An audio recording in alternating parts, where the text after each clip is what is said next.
Is mirror gazing the root of something evil, or can it really change your life? Before we get started, if you want to learn more about how you can control your mind and thoughts to become successful, wealthy, and attract anything you wish into your life, click the link in my description below to get limited access to a free manifestation training video. So much can be said in a glance. Such ambiguous intensity, both invasive and vulnerable, glittering black, bottomless and opaque. The eye is a keyhole through which the world pours in and a world spills out. And for a few seconds, you can peek through into a vault that contains everything they are. But whether the eyes are the windows of the soul or the doors of perception, it doesn't matter, you're still standing on the outside of the house. Eye contact isn't really contact at all. It's only ever a glance, a near miss, that you can only feel as it slips past you. So we're all just exchanging glances, trying to tell each other who we are, trying to catch a glimpse of ourselves, feeling around in the darkness. Meditation changed my life. For many years, I had been desperately trying to understand myself, the secret to happiness, and the cure to my suffering. But in all that time, I had never really taken the time to simply sit and study the experience of being in a disciplined, patient manner. When I was introduced to the idea that directly observing the mind could yield insights into its nature, its sheer simplicity felt like a smack in the face. Of course. Within just a few months of daily practice, things began progressing quickly. The tyrant in my mind was no longer the only show in town. An unflappable, non-judgmental, loving awareness started to compete with the neurotic and brutal voices in my head.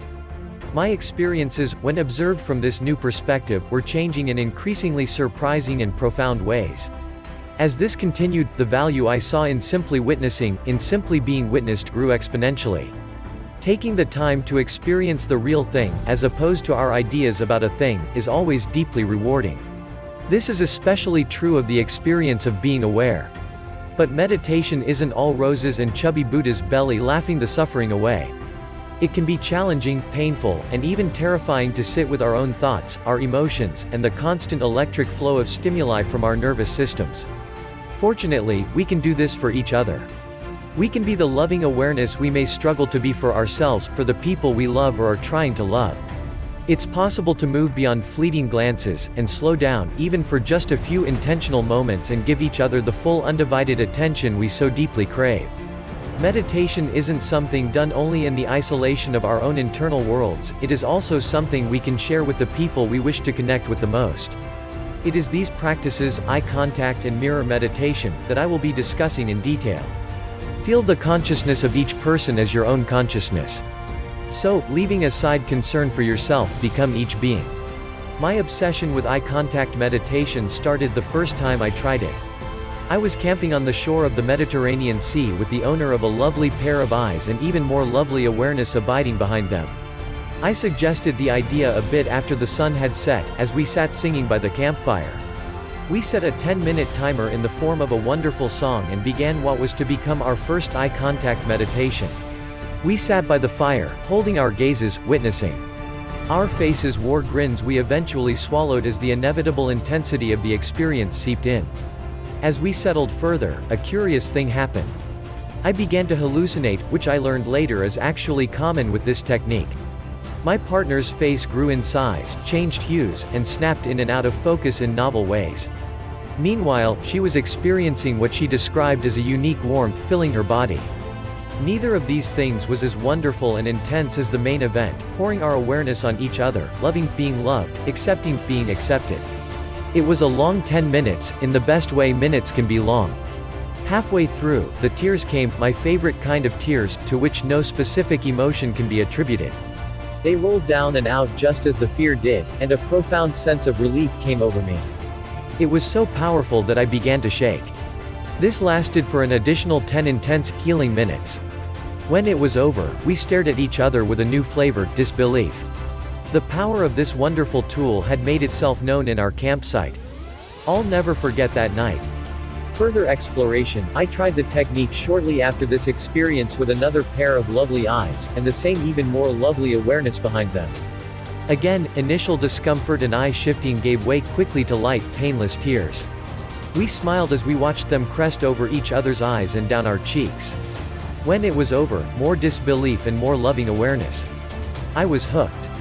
The heady sensation of increased presence and awareness was like a shot of spiritual adrenaline in my heart. This is the stuff. I remember thinking.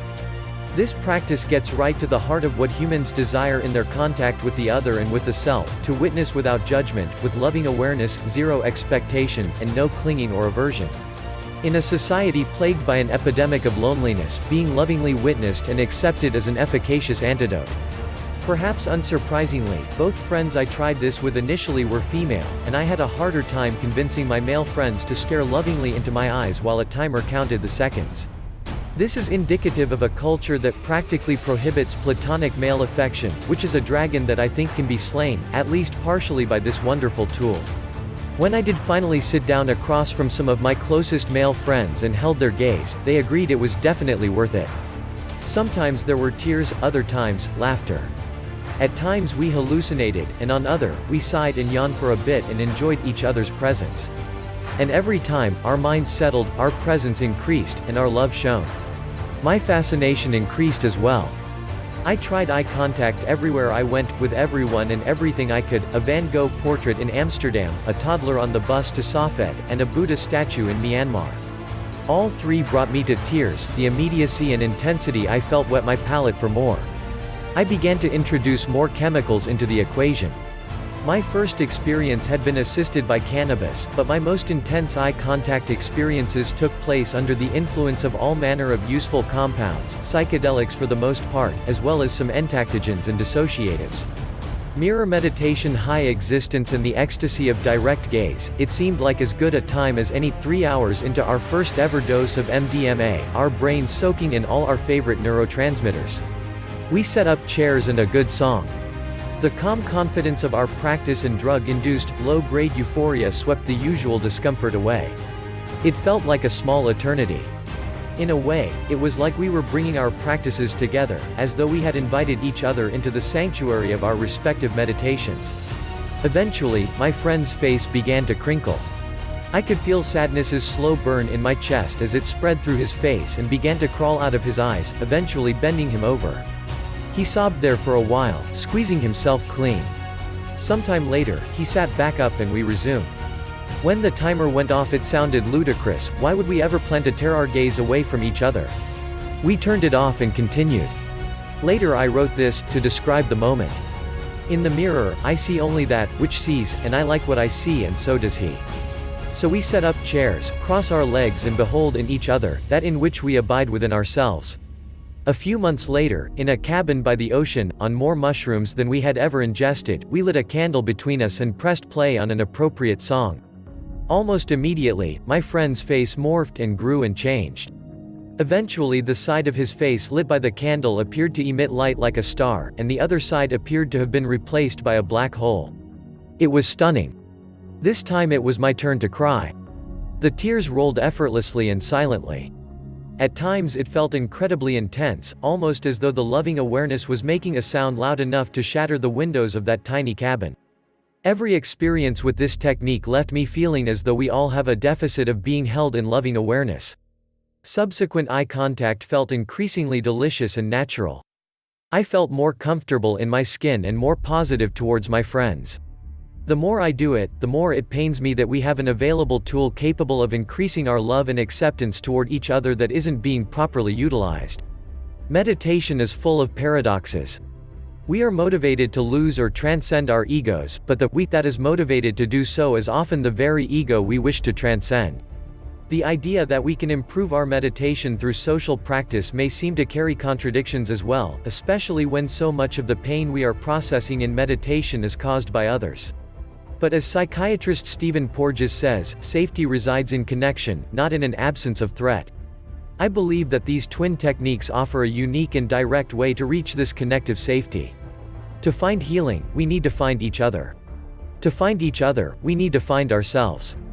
If this video was of any use to you, please make sure to subscribe for more life-changing content and remember to check out the link in my description for limited access to a free manifestation training that can change your life almost instantly.